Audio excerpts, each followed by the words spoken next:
নমস্কার, সবাইকে স্বাগত আমার স্বপ্নাখোঁজ এডুকেশন চ্যানেলে। আমি সুজিত কুমার মাইতি, ইতিহাসের শিক্ষক। চলে এসেছি আজকে নবম শ্রেণীর একটি ইতিহাস নিয়ে। আজকের বিষয় ফরাসি বিপ্লবের অর্থনৈতিক কারণ। ভিডিওটি ভালো লাগলে লাইক, কমেন্ট, শেয়ার ও সাবস্ক্রাইব করে রাখবেন। আর পাশের নোটিফিকেশান বোতামটি সক্রিয় করে পাশে থাকবেন, যাতে এই রকম নতুন নতুন ক্লাস ভিডিও সবার আগে আপনার কাছে পৌঁছে যেতে পারে। শুরু করছি আজকের বিষয় ফরাসি বিপ্লবের অর্থনৈতিক কারণ। কি বলা যায়, 1789 খ্রিস্টাব্দে ফরাসি বিপ্লবের পিছনে রাজনৈতিক, সামাজিক, অর্থনৈতিক কারণগুলি দেখা যায়। অর্থনৈতিক কারণ আলোচনা করলে বলা যায় যে প্রথম আছে প্রত্যক্ষ কর। অর্থাৎ বলা যায় যে ফ্রান্সে তিনটি কর ব্যবস্থা ছিল। প্রথম হচ্ছে প্রত্যক্ষ কর, পরোক্ষ কর, আর একটা হচ্ছে অন্যান্য কর। প্রথম আছে প্রত্যক্ষ কর। তা প্রত্যক্ষ করে তিনটি কর ছিল, যেটা সাধারণ মানুষকে সরাসরি দিতে হতো।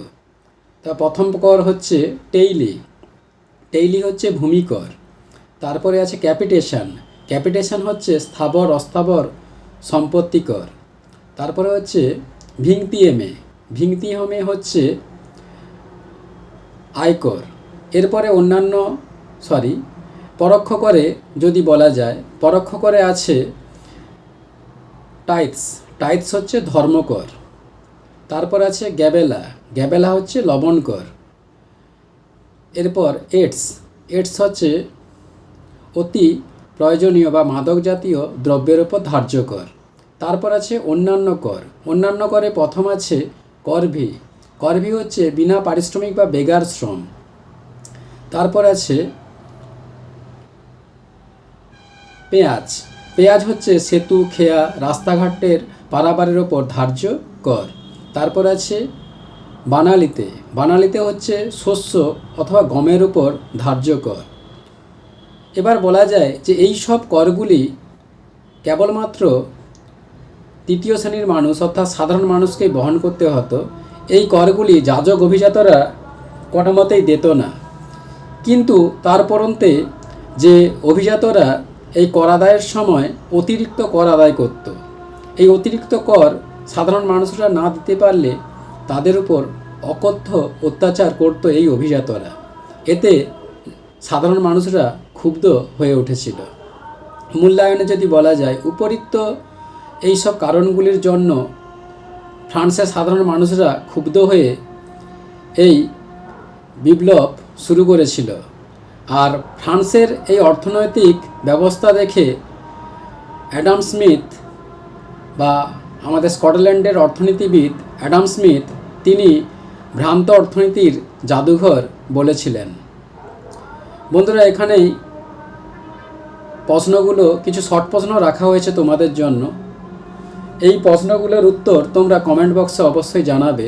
আর যদি উত্তর জানতে ইচ্ছুক বা না পারো, অবশ্যই জানাবে, আমি উত্তরগুলো করিয়ে দেবো। আর অন্যান্য বিষয়ে যদি কোনো প্রশ্ন থাকে তোমরা জানাবে, আমি অবশ্যই দেব উত্তরগুলো।